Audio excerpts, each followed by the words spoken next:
সরাসরি চলে যাব বিধানসভায়। অধিবেশনে বক্তব্য রাখছেন মুখ্যমন্ত্রী শুভেন্দু অধিকারী। আপনারা জানেন যে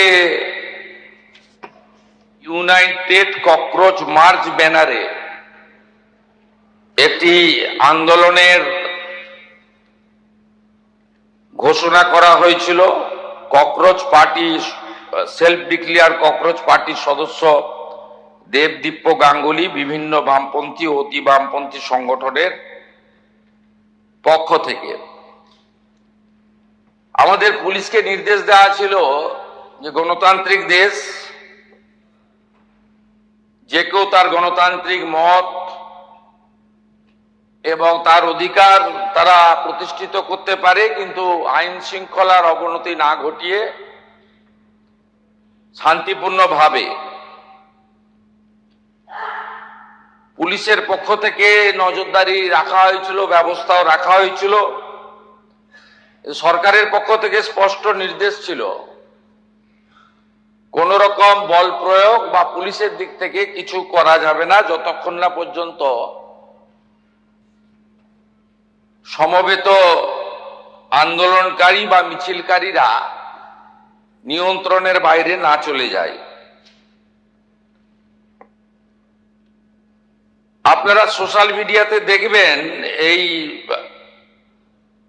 যে সেলফ ডিক্লেয়ার ককরোচ পার্টি তারা বলেছে যে বামফ্রন্টের কিছু ছাত্র সংগঠন, ছাত্র ছিল বলে আমার জানা নেই, কারণ ওদের কোনো কলেজ ইউনিভার্সিটিতে অস্তিত্ব নেই,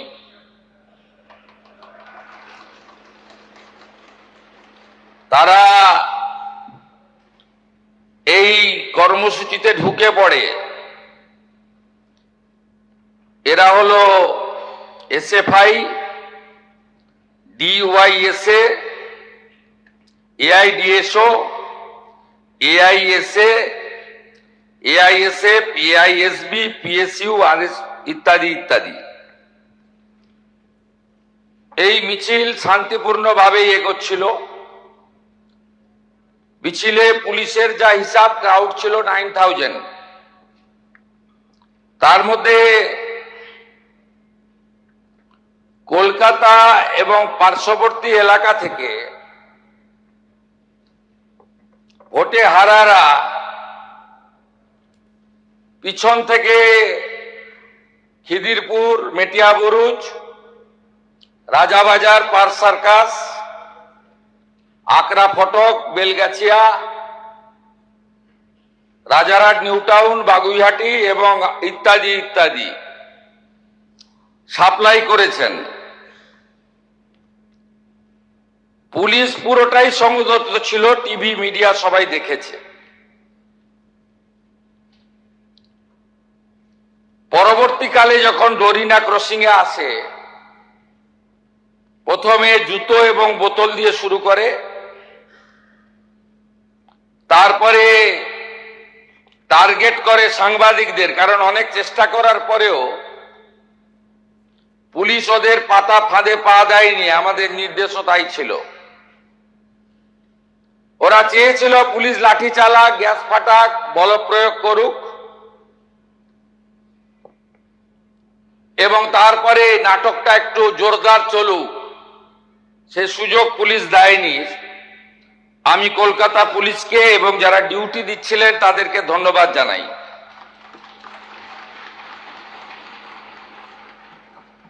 অল্প বিস্তর আহত হয়ে মেডিকেল নেননি, চলে গেছেন এমন সাংবাদিক অনেক বন্ধু থাকতে পারেন। 6 জন সাংবাদিক বন্ধু যারা গুরুতর জখম হয়েছেন, রক্তপাত হয়েছে, তারা সরকারি হসপিটালে চিকিৎসা নিয়েছেন। ইতিমধ্যে সাংবাদিক বন্ধুদের কাছ থেকে আমরা লিখিত অভিযোগ পেয়েছি। মোট 6টি মামলা রুজু করা হয়েছে এবং এই মামলাগুলিতে এই বিধানসভা থেকে পাস হওয়া গুন্ডা দমন আইন যুক্ত করা হয়েছে। 1 number reference case Hare Street থানা, মামলা নম্বর 151, অভিযোগকারী Rahi Haldar, reference 2 Hare Street থানা, মামলা নম্বর 152। এইভাবে মোট সুনির্দিষ্টভাবে 6টি মামলা দেওয়া হয়েছে। মোট 6 না 7টি মামলা, এন্টালি থানাতেও একটি মামলা হয়েছে। এই মামলাগুলোতে গুন্ডা দমন আইনকে যুক্ত করা হয়েছে এবং প্রায় 70 জনকে চিহ্নিত করা হয়েছে, যাদের একজনও ছাত্র নয়, যারা একজনও সেলফ ডিক্লেয়ার ককরোচ পার্টির মেম্বার নয়, যারা একজনও নিট সংক্রান্ত আন্দোলনকারীদের অংশ নয়। 4 জন কুখ্যাত লোকের নাম আমি এখানে বলছি, যাদেরকে আমরা ছাড়বো না। আরো বাকিগুলোর নাম তো আমি এখানে বলে সময় নষ্ট করব না। Afroz of Rajabagan, Nahid of Khidirpur, Tanvir and Nizam of Ekbalpur, Rahul Jamal of Watgunge.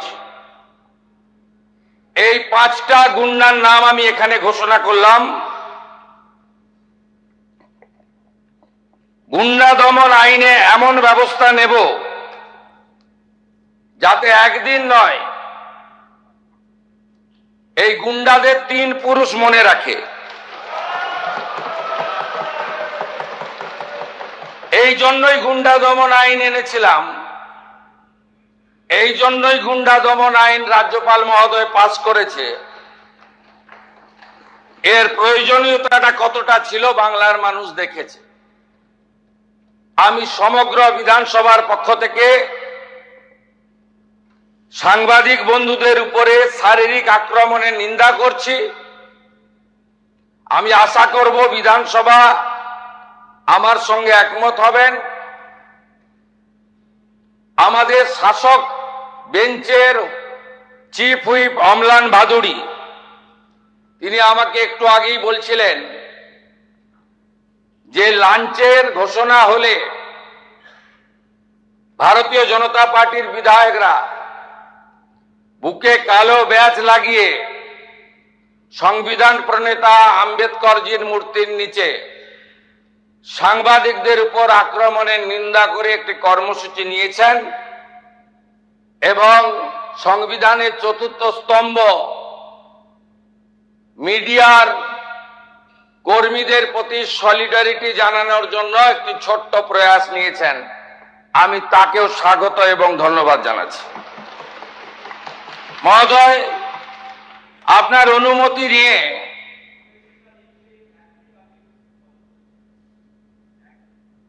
আমি বলার পরে আপনাকে বলতে হবে এসএফআই এই আক্রমণের সঙ্গে যুক্ত নন।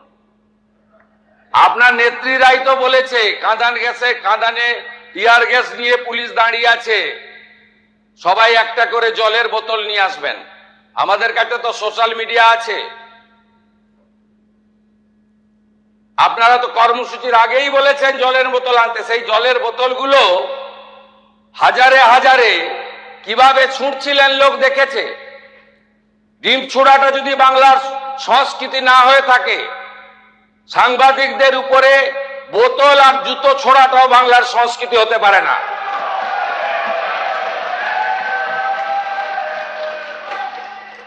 এবিপি আনন্দ, এগিয়ে থাকে, এগিয়ে রাখে।